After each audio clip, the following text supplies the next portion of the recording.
자, 여러분, 우리가 지금부터 배울 내용은 중학교 3학년 1학기 질량보존 법칙이라고 하는 것에 대해서 공부를 한번 해볼 건데요. 여러분, 저는 현재 지금 이 강의실에 아무도 없기 때문에 저는 지금 마스크를 벗고 있다는 점 알아두셨으면 좋겠고요. 새해 복 많이 받으시고 질량보존의 법칙 시작하도록 하겠습니다. 자, 우리가 지금부터 배울 내용은 질량보존의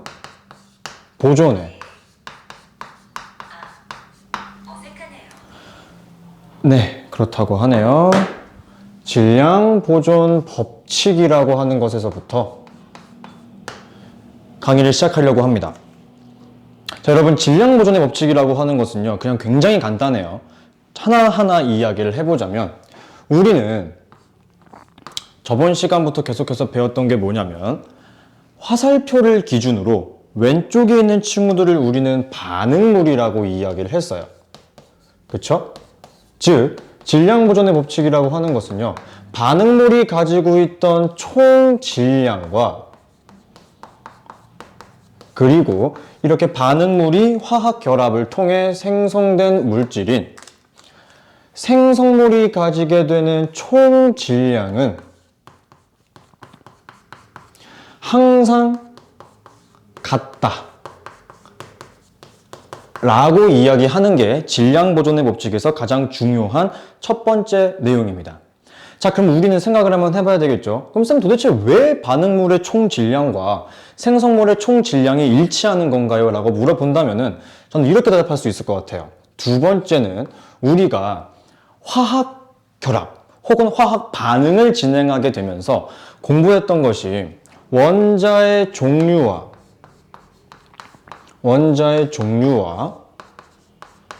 그 다음 개수는 항상 변하지 않고 일정했어요. 그쵸? 그렇기 때문에 질량보존의 법칙이 그대로 성립한다라고 생각하시면 되는 겁니다. 왜?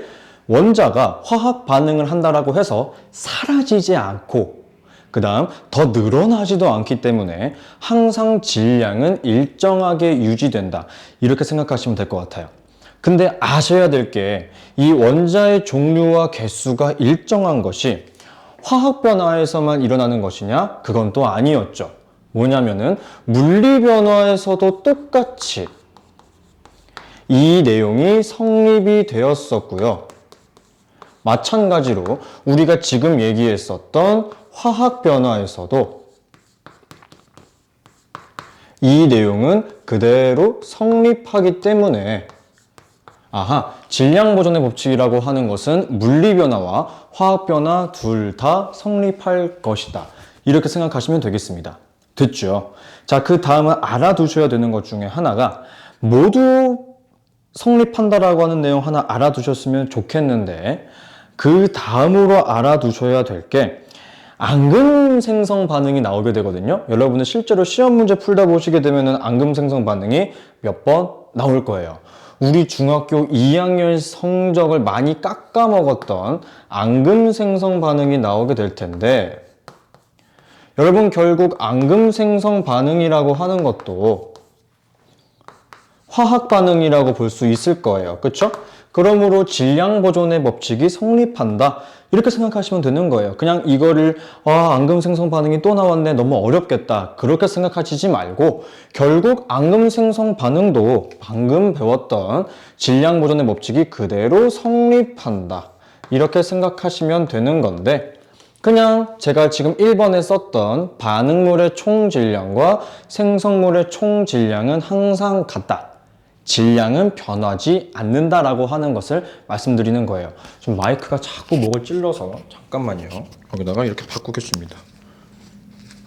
아무래도 그게 조금 더 나을 것 같나요? 네, 이렇게 하도록 하겠습니다. 자, 이게 그냥 성립하는 거라고 생각하시면 되겠고 우린 여기서 몇 가지만 기억하셨으면 좋은 것 중에 하나가 이게 결합하는 화학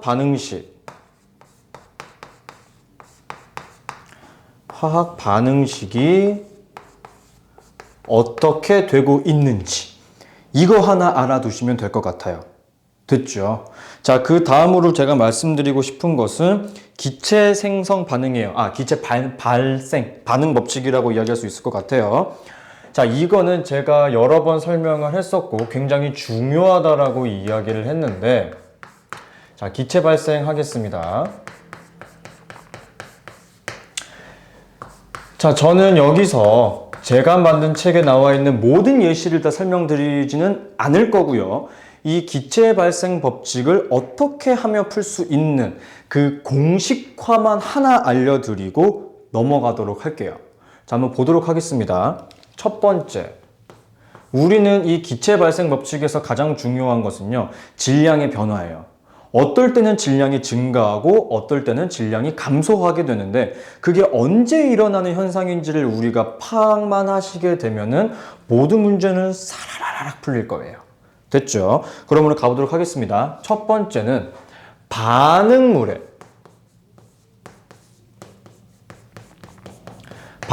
존재하는 기체의 양이,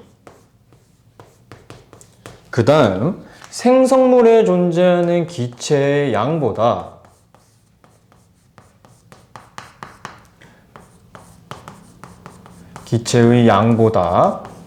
많다면, 즉 화살표 왼쪽에 더 많은 기체가 포함되어 있다라고 했을 때 케이스 바이 케이스로 가주시게 되면은, 첫 번째, 뚜껑이 열려 있는 열린 용기에서는 질량이 증가합니다. 질량이 증가해요. 아시겠죠? 그리고 그 다음 두 번째는 뚜껑을 닫아 놓은 닫힌 용기에서는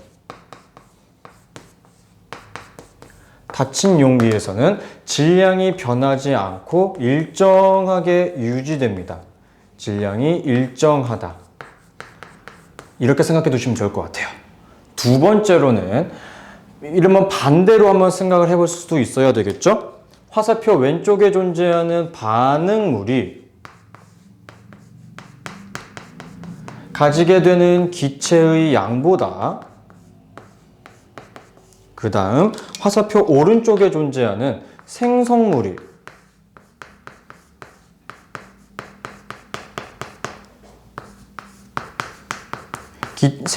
존재하는 기체의 양이 더 많을 때는 어떠한 일이 생성되냐면요. 첫 번째, 뚜껑을 열어놓은 열린 용기에서는 오히려 질량이 감소해요. 오케이? 질량이 감소한다. 알겠죠? 질량이 감소한다. 두 번째, 반대로 뚜껑을 닫아 놓게 되면은, 즉 뚜껑이 닫힌 용기에서는 반응 전과 반응 후에 질량이 달라지지 않습니다. 질량이 일정하다.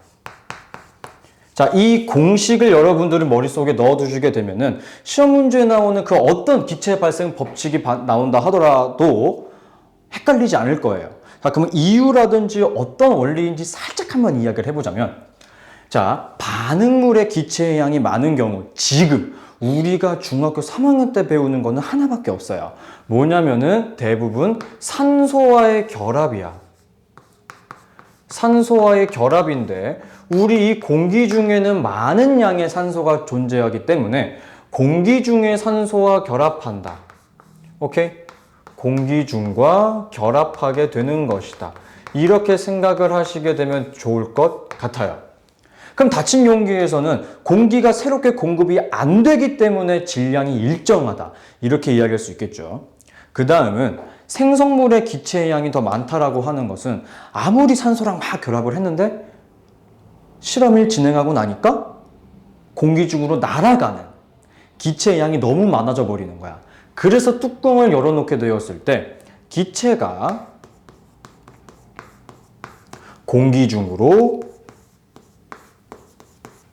날아가게 됨으로 인해서 오히려 질량이 감소하게 되는 일이 발생하는 겁니다. 아시겠죠? 이렇게 생각하시게 되면 질량 보존의 법칙과 기체 발생 법칙이라고 하는 것은 그렇게 어렵지 않아요. 원래는 여기 법칙이라고 한 단어가 들어가면 안 되죠. 그냥 질량 변화라고 들어가야 되긴 하는데, 지금 당장 배우는 파트에서는 이걸로 충분히 해결이 가능하기 때문에 이렇게 설명을 하는 거고요. 자, 우리는 이렇게 보고 나니까 알게 된 사실이 있어요. 결론이라고 한번 제가 해볼게요. 자, 결론 첫 번째는요. 우선 계속해서 얘기하고 있지만 화살표 왼쪽 반응물과 화살표 오른쪽 생성물의 총질량은 일정할 겁니다. 그런데 어떨 때만? 닫힌 용기일 때만.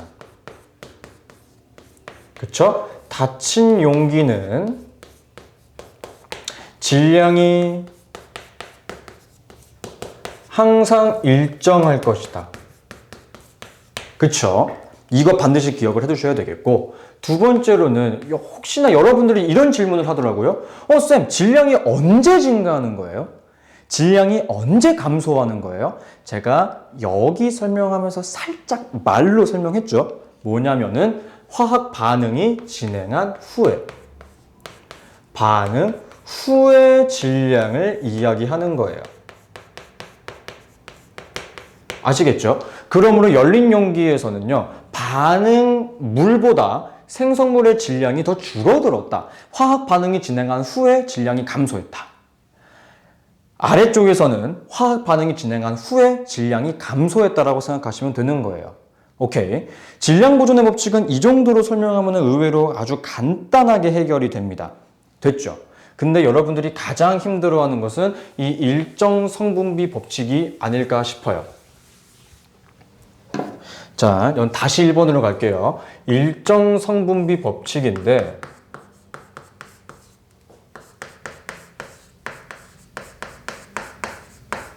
자, 제가 강의를 하고 나서 지금 찍는 영상이기 때문에 여러분들은 수업 시간에 들어준 설명만 듣게 되면은 저는 너무 어렵다. 실제로 많이들 어려워해서 제가 지금 다시 한번 찍는 영상인데요.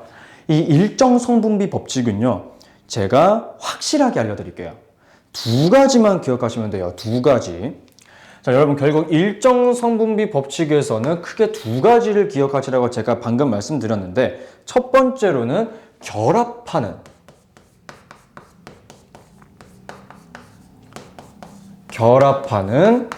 원자의, 아니죠. 원자라고 쓰고 여기 괄호 치고 입자라고 할게요. 그냥 입자. 네, 원자 혹은 입자의 개수비 몇 개인지, 몇 개가 결합하는지가 우선 첫 번째 굉장히 중요하고요. 두 번째로 기억하셔야 되는 것은 그렇게 결합을 하게 되는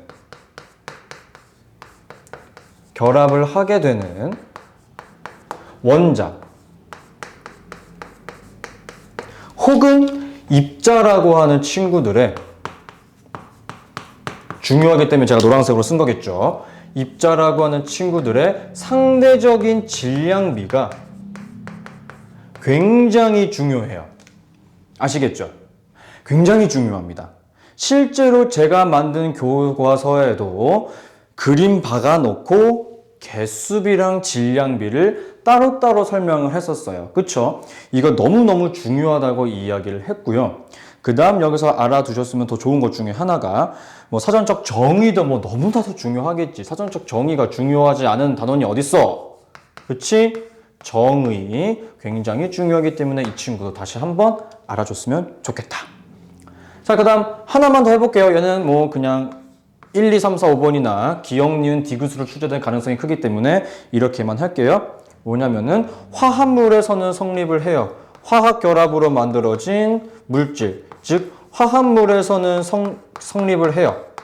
화합물에서는 성립을 하지만 저희가 2학년 2학기 때 배웠죠? 두 가지 순물질이 섞여 있는 혼합물이라고 하는 친구는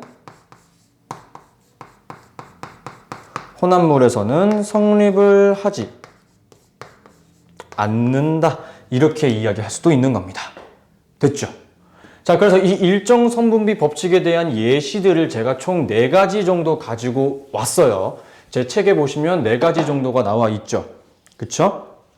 그 예시들을 쭉 제가 쓰진 않을 거예요. 어차피 책에 나와 있으니 책에 있는 것들은 여러분은 그냥 보고 따라오면 되는 거야. 굳이 나 또 쓰진 않을게. 그런데 내가 여기 이 예시에서 알아줬으면 좋을 만한 내용들을 몇 가지 이야기를 해보자면, 상대적인 질량, 파악하는 거, 혹은 이 예시들을 파악하기 위해서는 여러분들이 분자식을 어느 정도는 알고 계셔야 돼요.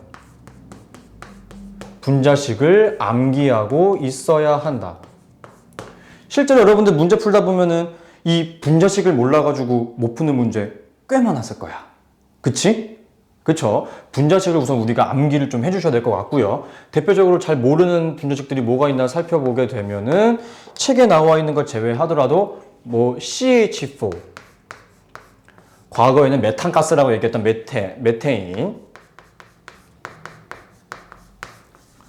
메테인, 그 다음 이거 왜 묻는지 모르겠는데 CO, 산소가 하나 있다고. 그래서 일산화탄소,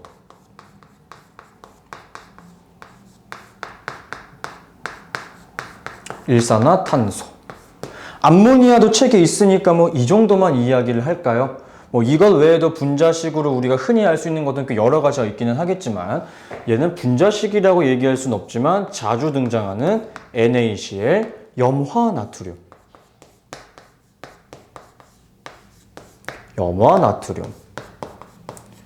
이러한 친구들에 대한 분자식과 이름을 좀 정확하게 알아두셨으면 좋겠어요.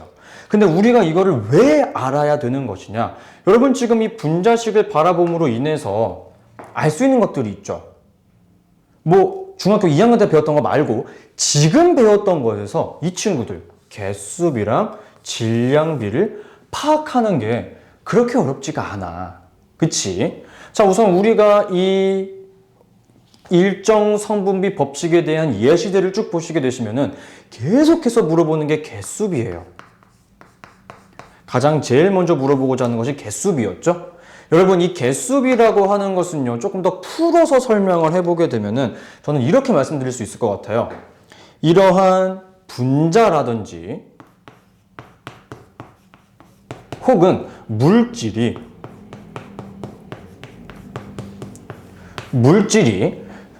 몇 대 몇 채, 오케이? 몇 대 몇 채 비율로 결합하는지가 중요한 거야. 오케이?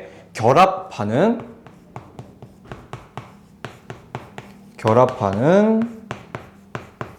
개수비를 이야기하는 겁니다. 그것이 바로 개수비예요. 쌤, 이것도 잘 모르겠어요. 자, 그럼 제가 예시를 한번 들어볼게요. 저 메테인이라고 하는 친구 한번 보게 되시면은요. CH4죠. 즉, 이 친구를 우리가 탄소와 수소가 몇 개의 개수비로 결합하였는지 보게 되면은 탄소가 몇 개 있어? 1개. 수소는 몇 개 있어? 4개. 이렇게 총 1대 4의 개수비로 결합을 하게 되는 거죠. 이걸 우리가 개수비라고 이야기할 수 있을 것이고, 세 번째로는 질량비예요.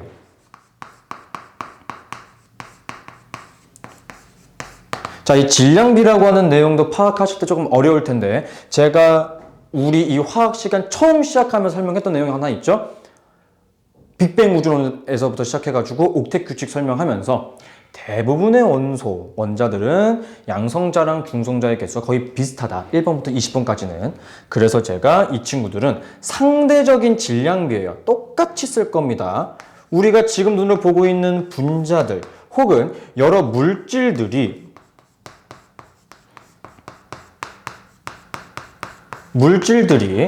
결합하는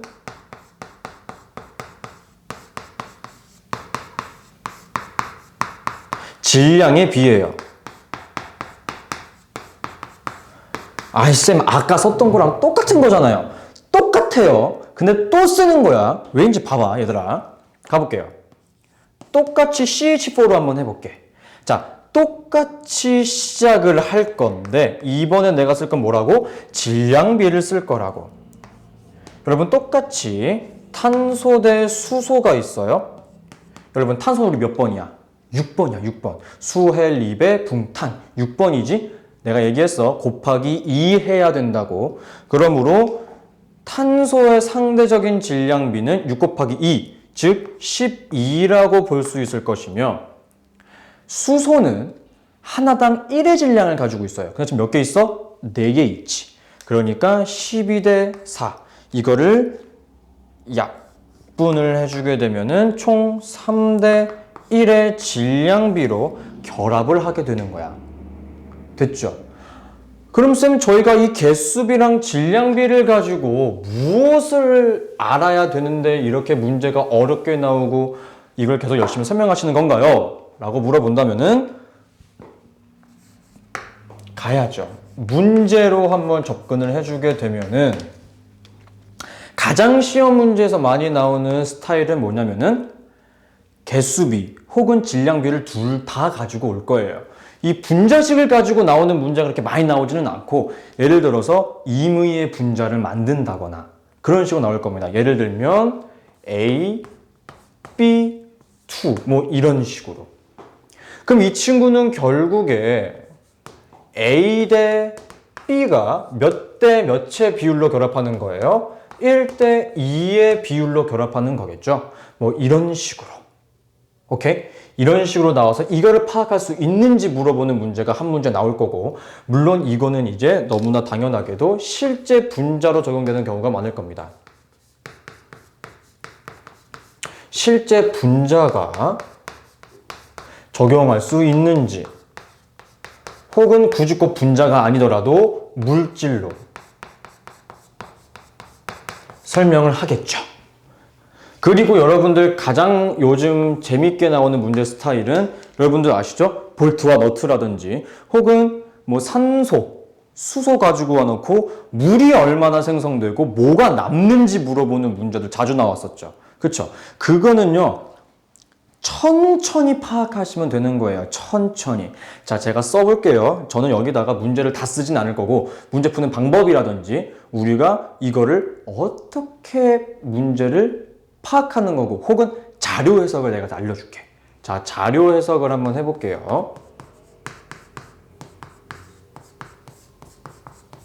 자, 쓰다가 넘어갈 것 같기는 한데 우선 써보자면요, A가 30ml 있었어. 그 다음 B가 70ml가 있었어.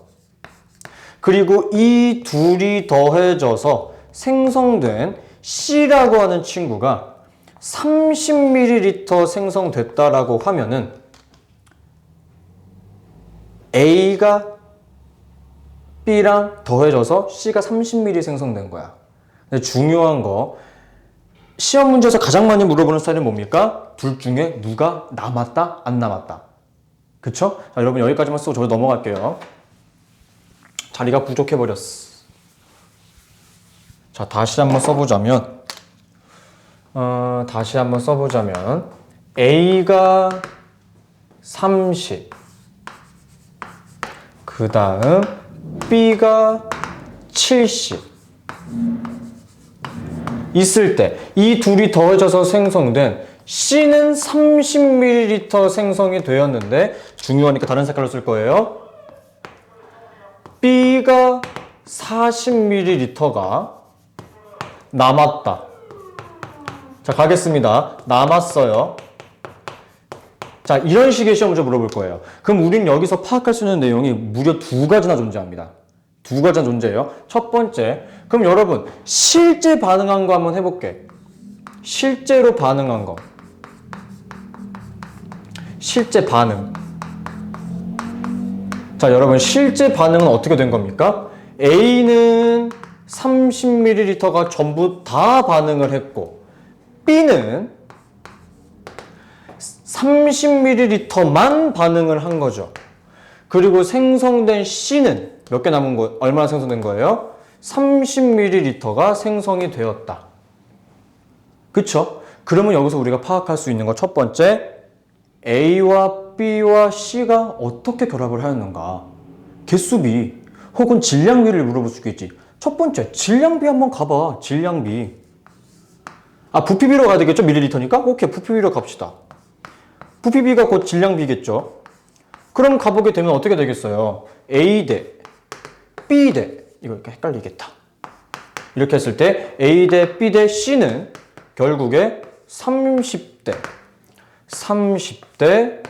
30의 비율로 결합되는 것이기 때문에 약분해주게 되면 1대 1의 비율로 결합한다. 그쵸? 파악 가능할 거잖아. 그럼 여기서 숫자를 아무리 바꾼다 하더라도 이제는 누가 얼마나 남을 것이며 누가 얼마나 생성되는지도 충분히 구할 수 있겠죠. 오케이? 우리 이거 초등학교 때 배웠잖아. 최대 공약수, 최소 공배수. 그치? 색연필 나눠주다가 남은 거 어떻게 해야 된다? 버려야 된다. 남은 거예요. 더 이상 반응할 수 있는 게 없잖아. 그치? 그렇게 생각해야 된다라고. 오케이? 여러분들 실제로 제가 맨날 드리는 문제집에도 이런 시험 문제 굉장히 많이 있었어요. 오케이? 굉장히 많이 썼기 때문에 이거 기억을 하셔야 되겠고, 그 다음으로는 저는 바로 제 책에서 가장 복잡했던 앙금 생성 반응 중에 하나였던 그 친구 한번 다뤄보도록 하겠습니다. 아이오딘 화납이요. 다시 1번으로 갈게요. 왼쪽에 있는 거 지우자.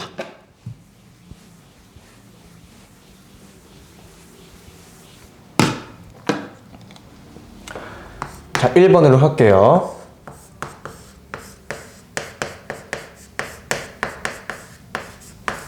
아이오딘 화납 수용액과 뭘 반응하는 거니? 아, 저기 생성되는 거구나. 미안. 아이오딘 화납의 생성이네요. 생성. 쏘리. 자, 아이오딘 화납이 생성되기 위해서 우리가 실험에 사용했던 물질들은 크게 두 가지가 있습니다. 첫 번째, 화살표 왼쪽에 있는 친구들인 아이오딘 화칼륨. 자, 이거 다 쓰자. 아이오딘 화칼륨. 이 친구랑 그리고 질산납을 더해주죠. 질산납을 더해서 화살표 오른쪽에 있는 생성물에는 무엇이 생성되는 것이다? 첫 번째, 질산칼륨이 생성이 되고요. 얘는 이제 염이라고 볼 수 있겠죠. 이건 몰라도 돼요. 질산칼륨과 앙금이라고 볼 수 있는 아이오딘 화납이 생성이 됩니다. 그쵸? 이 문제가 있어. 한 문제가 있는데 통과하는 학생들이 정말 적어. 내가 웬만한 내용들은 다 설명했기 때문에 이해를 다 했는데 뭐 때문에 이걸 틀리느냐면요. 여러분, 중학교 2학년 때 제가 그렇게 설명을 했는데도 까먹더라고요. 뭐냐? 이 아이오딘 화이온 있죠? 제가 이걸 노란색으로 쓰는 이유가 있습니다. 아이오딘 화이온 있죠? 이 친구의 색깔이 노란색이야. 이 친구의 색깔이 노란색이야. 그치? 그래서 내가 뭐라고 설명했어? 그때 당시에 숫자 빼고 영어 알파벳의 개수가 4개면 다 흰색이라고. 근데 여러분, 아이오딘 화납은 어떻게 생겼어? 이 친구는 어떻게 생겼냐면은 PB I2예요. 숫자 빼면 알파벳이 몇 글자야? 3글자잖아. 흰색이 아니야. 내가 그때 그렇게 쉽게 설명을 해줬는데 이거를 또 몰라가지고 틀리고 계속 틀려요. 정확히 3번 틀린 학생도 있기 때문에 좀 정확하게 파악해 주셨으면 좋겠고, 이 아이오딘 화납 생성에서 여러분 가장 중요한 것은 뭐냐면요. 여기서도 일정 성분비 법칙이 성립을 한다라고 하는 내용이죠. 그쵸? 일정 성분비 법칙이 성립한다.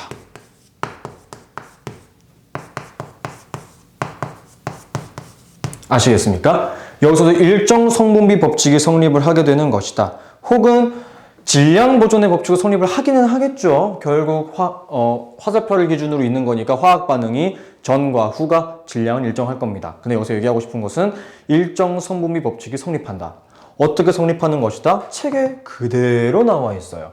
내가 또 쓰기는 귀찮으니까 식으로 써볼게.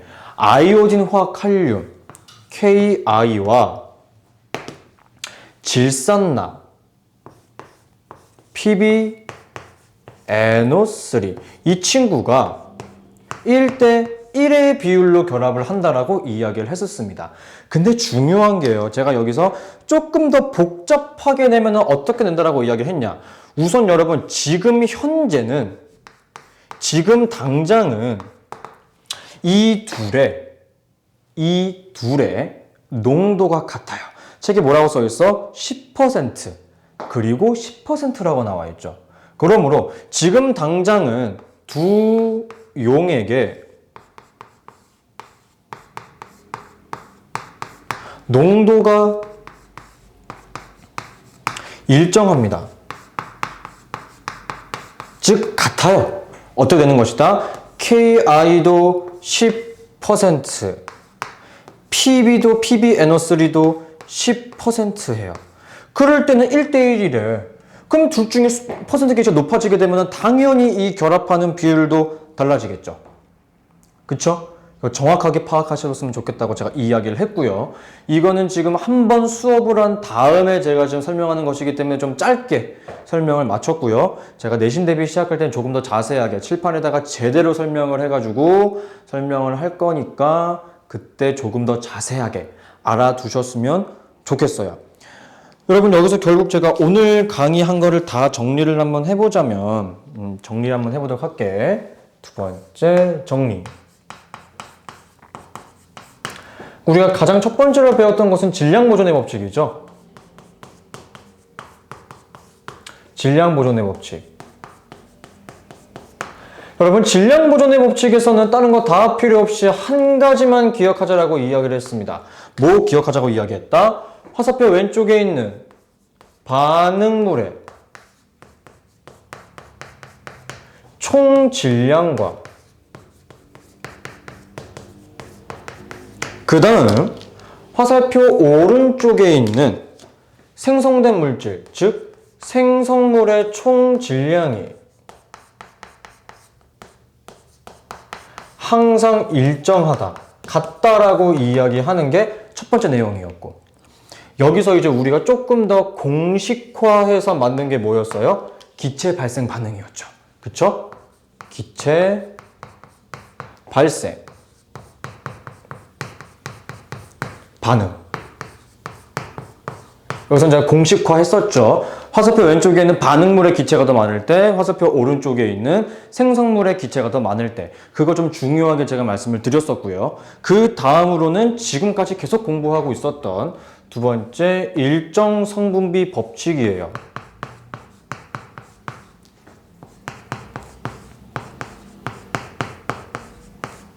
자, 여러분, 사실 일정 성분비 법칙이라고 하는 것은요, 차근차근 이야기를 해보게 되면은 우선 첫 번째, 일정 성분비 법칙이라고 하는 것은 무엇이냐?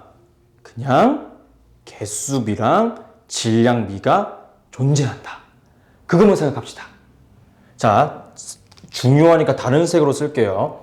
일정 성분비 법칙이라고 하는 것은요, 어떠한 물질이 생성될 때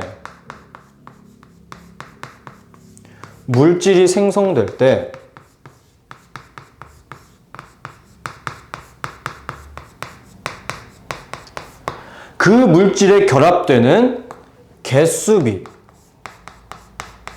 그리고 그 물질이 가지게 되는 상대적인 질량비, 자리가 없네요. 이게 존재한다고. 그게 존재를 하게 되는데 그 값 자체는 변하지 않는다고. 이해했어?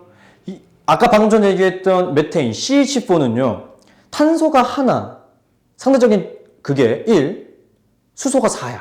그게 바뀌어 안 바뀌어? 절대 안 바뀐다고. 무조건. 아시겠죠? 그럼 질량비는 아까 3대1이었죠? 그 3대1이 바뀌어 안 바뀌어? 안 바뀐다고. 그럼 뭐 수소가 얼마가 있고 탄소가 얼마가 있던 간에 결합하는 개수의 비는 계속 1대4일 거고 질량의 비는 3대1일 거라고. 오케이? 그러니까 지금 시험 문제에서 물어보고자 하는 것이 질량 혹은 부피에 대한 이야기인지 혹은 몇 대 몇의 비율로 결합을 하여 생성되는 것인지 개수비를 정확하게 구분하셨으면 되는 거야. 그것만 파악하면 되는 거야. 알았지? 됐죠? 그 다음은 이 일정 성분비 법칙이 조금 더 발전하게 되면 뭘로 바뀌게 되냐면은 기체 생성 법칙으로. 그 다음 내용이죠. 기체 반응 법칙이라고도 이야기하는 기체 반응 법칙으로 이어지기도 합니다. 기체 반응 법칙으로 활용되기도 한다.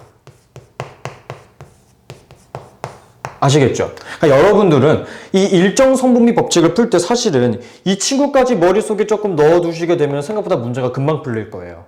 그리고 여러분 결국에 질량비를 알기 위해서는 모두 알아야 되는 거예요. 상대적인 질량을 파악해야 되겠죠. 그 상대적인 질량을 파악하려면 뭐도 해야 되겠습니까? 주기율표 외워야 되겠네. 그쵸? 수엘리베 분광질사건 1번부터 20번까지는 반드시 기억을 하고 있어야지만 이 문제를 쉽게 그리고 빠르게 풀 수 있을 거야.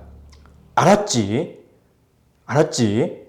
반드시 좀 기억을 해두셨으면 좋겠고, 제발 부탁이니 일정 성분비 법칙을 풀 때 여러분 초등학교 때 했던 남는다라고 하는 개념이 뭔지, 남는다. 그럼 반응 안 한 거잖아요. 반응 안 한다. 반응을 하지 않았다. 그리고 또 뭐야? 전부 반응했다. 전부 반응했다. 그럼 무슨 소리야? 나 오히려 남는 게 없다는 소리잖아. 이것만 구분할 수 있어도 여러분들이 충분히 다 해결할 수 있는 문제들입니다. 아시겠죠? 연휴 기간 동안 영상 보시고 숙제 다 해오셔야 되고 문제 꼭 풀어주셨으면 좋겠어요. 오케이? 수업은 여기까지 하겠습니다.